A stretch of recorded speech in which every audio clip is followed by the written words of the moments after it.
Have you ever wondered where you truly, really are financially? Or what does it take to be classified, if you will, as upper class or middle class? Or what does it even mean? And why does it seem like people are stuck? Well, if you're feeling like your financial situation just doesn't match the life you want, then this episode's for you because today I'm going to break it down for you. Today I'm going to dive into the truth behind net worth and what it actually means. What are the real numbers that might put you in the upper class or middle class, and not for a ranking standpoint, but for an understanding of what you need to do to move you down the path to the financial freedom that you deserve.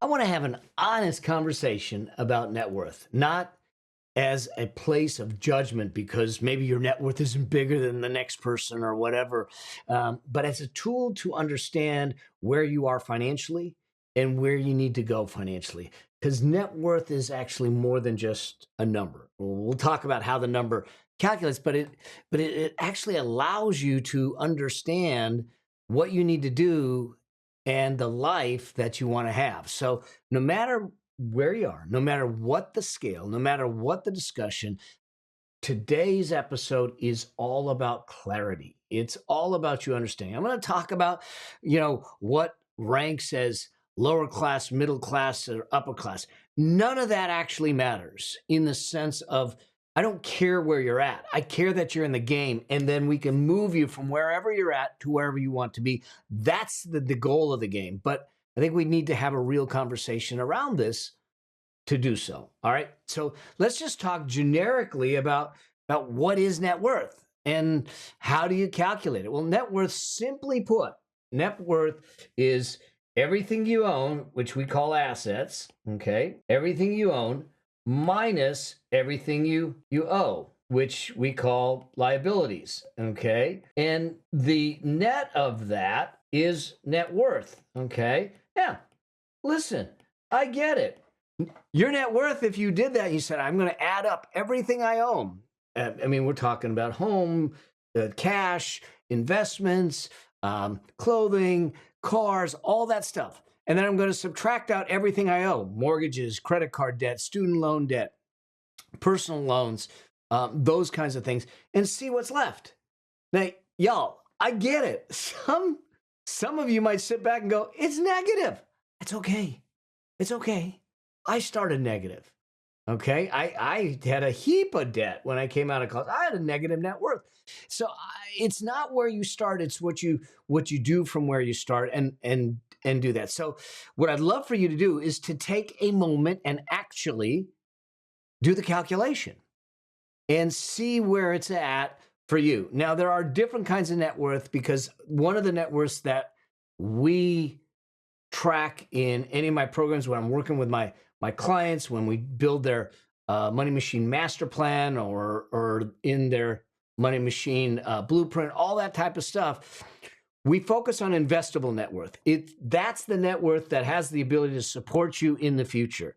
So things like clothes and cars and things like that, we don't count in the investable net worth. But I want you to just do the total net worth so you start to understand it. Now, let's just see where, based on data, based on statistics, where that might put you, not to judge you, but just so you understand how stats show lower class, middle class, or upper class, and what things are happening at that stage, more importantly, so we can then navigate beyond that. So the lower class, typically the net worth is under $50,000. But bottom line is, unless you're born into it, and I wasn't born to it, I'm a son of an immigrant, you will start in this category. You will start with negative net worth. You will start with zero net worth. You'll start with very little net worth. And that's okay. And it's primarily because you haven't taken the time to build enough assets, and you probably have a fair amount of debt. You haven't built the muscle, the behaviors, the skill sets necessary to build wealth. It's why I actually did an episode on why the first $100,000 of net worth is one of the biggest pivot points for you in your wealth building journey, because it forces you to develop the skills, the habits, the mindset, and all the stuff you need to go to 1 million, to 10 million, to 5 million, and everything. But it's the beginning. It's the beginning. Middle class, when you look at some of the data, is between 50 and 500,000. Okay. And this is typically someone that owns a home. They have some retirement savings. They have a reliable income source, those kinds of things. And so that's where I would term middle class, or the statistics will show it. And then upper class is anything above 500,000. Now, look, if you live and own a home in an expensive area, you could easily be considered upper class, but you might still be feeling like, I can't pay my bills. It's because we're what we call house rich and cash poor, or investment poor. So it's important to understand where this all plays out. Now, like I said, I don't think this matters any, other than the fact to understand that there is this ladder you're going up. But the ladder I want you to climb isn't the ladder of statistics. It's the ladder of dreams. It's the ladder of what you want in your life. So I want you to just kind of look at your net worth without judgment, and to sit back and say, this is where I'm at. Great. Now we can move from there, and we'll talk about specifically what to do and where to focus. Because here's what I do know. Net worth has an emotional weight to it. We tend to look at the numbers, and I tell you not to judge yourself, but I find myself, even when I look at my net worth, I find myself judging myself. I find myself either sitting in pride or shame or insecurity, but all of it, even if it's a positive, even if I'm prideful about it, it's still judgment. What I want to do is look at it as a data point. It's just one measure of your financial health. It doesn't reflect you as the value of you as a person, your potential, where you're going. It's simply a point on a map to your journey to financial freedom. It's just a point. And the power really isn't in comparing yourself to others, whether it's social media, whether it's Instagram, media, whatever, the data, the statistics. But the power in it is using the information to make proper strategic financial decisions to move you towards your financial freedom dream. That's it. Because you're here to live your life, not what you see on the media, not what social media says, not what your neighbor says, not even what your parents say, okay? You're here to live your life. And so we want to use this as a tool to measure where we are on the path to the destination that we have set. Now, you might find that there are things that come into play to make this happen, and I think that we can look at it. Now, depending which ranking you are, you might see some characteristics. For instance, if you are below 50,000, where they say, oh, it's lower class, often you're struggling with high interest debt, payday loans, credit cards, living paycheck to paycheck. This may be something that you're feeling. There is a way out of it. The first step to getting out of it is to start to get some sort of cushion. We call it a comfort fund in the Wealth Priority Ladder. It's in chapter 12 of my book. But it is giving you a little bit of breathing room, a little bit of oxygen. And it might mean that you take on a side gig, or you sell something that you're not using. If I went in and I grabbed one of the cameras that I'm not using, I could sell it on Facebook Marketplace. Give me some breathing room. The comfort fund that we try to get our clients to start with is, I want $1,500 or 1 month's expenses. It's not an emergency fund, but it is a place where if something unexpected happens, like you have a medical emergency, you have the money for the deductible, or a transmission goes up, you have the money for that. But in this space, in this level, when you're down here, it's difficult because you're paycheck to paycheck and high interest debt. You're buried with that high interest. If you have high interest debt and you're trying to figure out how to get out of it, and you don't have a debt payment plan, That's the first step. And what I want you to do is go to melabraham.com/no debt. Get the debt breakthrough calculator. It's totally free. It's a resource. I want you to put your debt in. I want your payments in there. I want you to figure out what plan works. There's a short training with it. And then get yourself out of it, because then we can get you to the middle class. And this is a place where at this ranking, at this level, now all of a sudden you're starting to put money away. You may have a home, you may have some equity in the home, but you have some retirement savings. You can rely on regular income. You are now shifting your eye more towards investing and that type of thing. So in these two bottom tranches, if you will, I don't like using the word class, but in these two bottom levels where you want to spend some time is investing in your skill development, because as your skill develops, your ability to earn goes up. And as your ability to earn goes up, now all of a sudden you have a bigger shovel of income to throw at the debt, to throw at building net worth, to throw at wealth building. And that leads me to then when people get to that higher level of 500,000 or more, then most of the time you are where I say you have critical mass in your portfolio, unless it's all in real estate, and that you have a diversified portfolio. You are consistently investing, you're consistently putting money away, you're building savings, you're paying down debt, and you have a consistent income stream. And now this is where all of a sudden you will see the big shifts in your net worth over time. All right. So when it comes down to this is what we're dealing with, I want to walk through real quickly what really matters and some actionable steps that I want you to take to really get control of your net worth, to know where you're at, and to move you faster and more furiously towards your financial freedom. And it's the financial freedom you deserve, frankly. So the goal of wealth, okay? So the goal of wealth is not to just hit a number. Now, I did this early on. I just kept putting a number out there. It was $1 million. Okay, then it was 5 million. Then it's 10 million. Then it's 15 million. It became this arbitrary target that I put out there that had no meaning, had no basis, and had no emotion. There was no graciousness. There was no gratitude. There was nothing to it. It was just a number.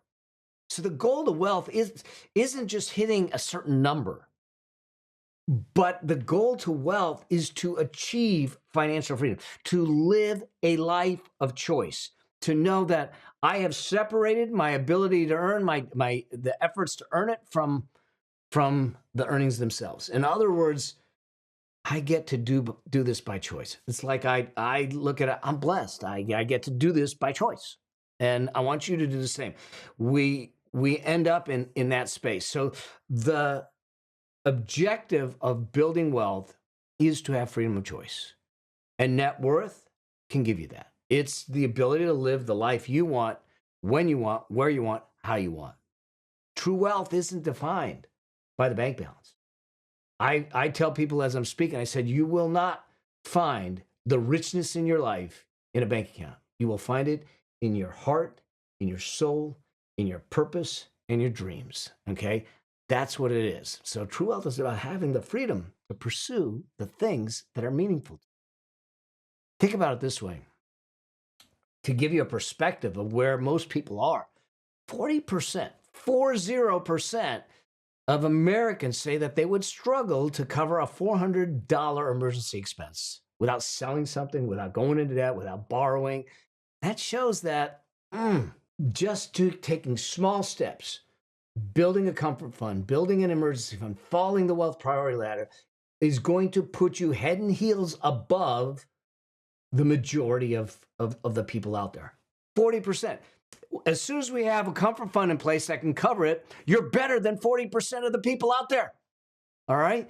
So let's get you there. How do we get you there? I want to give you 5 steps to take, okay? The first step is this, okay? The first step is this. I want you to track your spending. I know this could be painful, and you go, I don't want to know where my money's going. Y'all, until we know where it's going, we can't direct it where it's supposed to go. You can't manage it if you don't measure it. The bottom line is We got to know where the money's going. So I just want you to log it. Log it for 30 days. Get, whether you're using an app, whether you're using a spreadsheet, whether you're using a pencil and paper, okay? Doesn't matter. I use Quicken for all of my stuff and QuickBooks and that kind of thing. But I've used spreadsheets, and there's different budget apps you can use. But the bottom line is I want you for 30 days, track your spending. Every dollar that goes out, every dollar that goes out, I want you to know where it's going. Without judgment. This is about awareness. This is about knowing. This is about awareness. Then, number 2, I'm going to split it into 2 things. So I'm going to say 2A is I want you to get that comfort fund, okay? That's $1,500 or 1 month's expenses. That means that if you got to take on a project, if you got to do overtime, if you have to take on a side gig temporarily, if you have to do any of that, if there's things around the house that you're not using that you can sell to get that lump sum, I want you to get $1,500 or 1 month's expenses, put it away in a high yield savings account. Put it away in a high yield savings account. Now, that's 2A. That's the first step, because that all that's doing is like you're sucking for air, maybe, and this is giving you just that little breath that you can take, okay? Now, 2B, the second part of this, is to build what we call a peace of mind fund, okay? It's part of the wealth priority ladder, but some people will call it an emergency fund. This is something that a lot of commentators, a lot of people will say, oh, 3 to 6 months. 3 to 6 months is not enough. I want you to target a minimum of 9 months to 18 months. 9 to 18 months of expenses in a high yield savings account set aside for opportunities and protection. That's what we're doing it for. Liquidity, that you can take advantage of opportunities when they present themselves, and keep you safe when something unexpected happens, okay? And look, this is going to take a little time, so you have to be deliberate. This is why we need to know the spending. You have to be deliberate and disciplined to keep putting money away on a regular basis, okay? Number 3, I want you to start investing regularly. Notice that what I'm saying to you is I'm not telling you, oh, you got to invest $500. I want you to exercise the investing muscle. It's a behavior.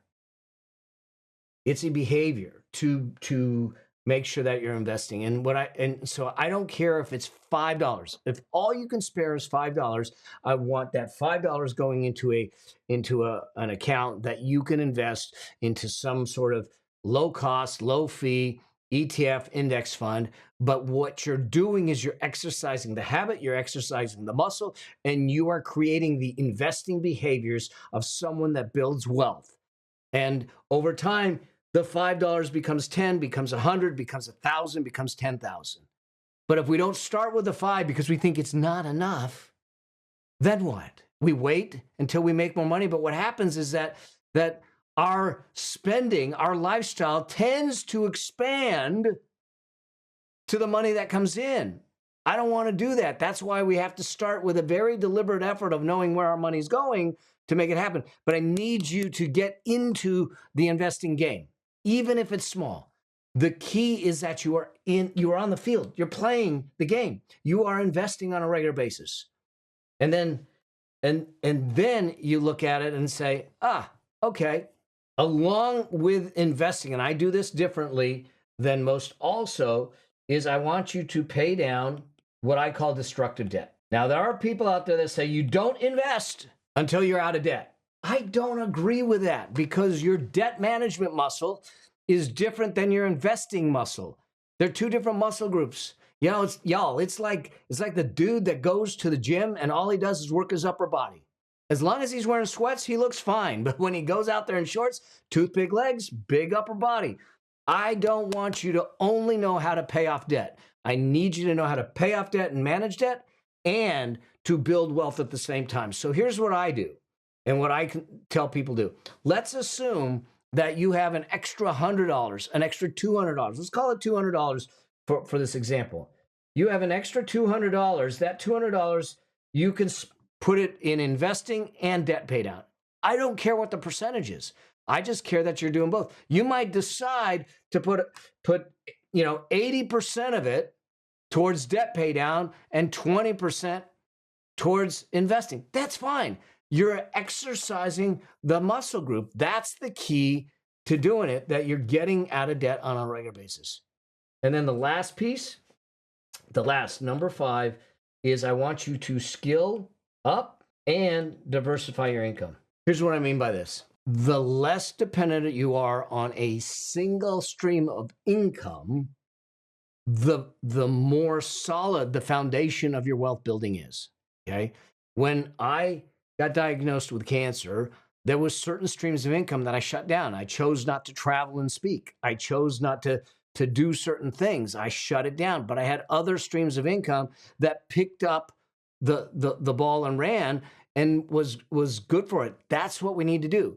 But along the same lines, I want you to skill up, because the other side of it is that as you skill up and you become more valuable to your customers, to your clients, to your bosses, to your companies, you go from valuable to becoming invaluable. And when you're invaluable, you have more security in your business, in your job, than those that are just getting by and doing just enough.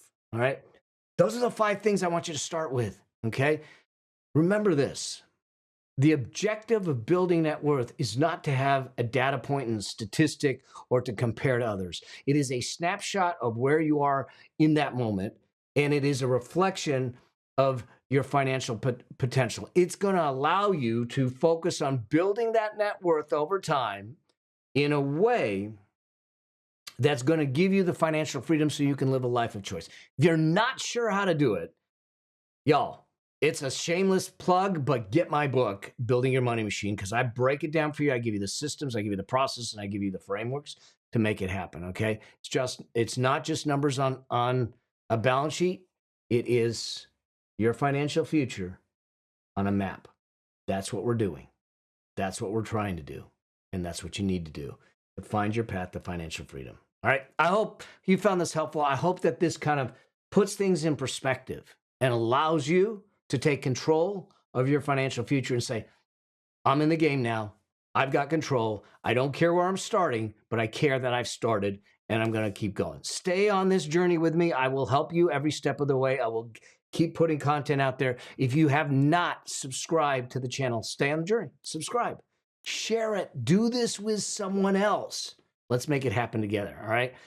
Let's build this journey together towards wealth, towards freedom, and towards living life on your terms. All right.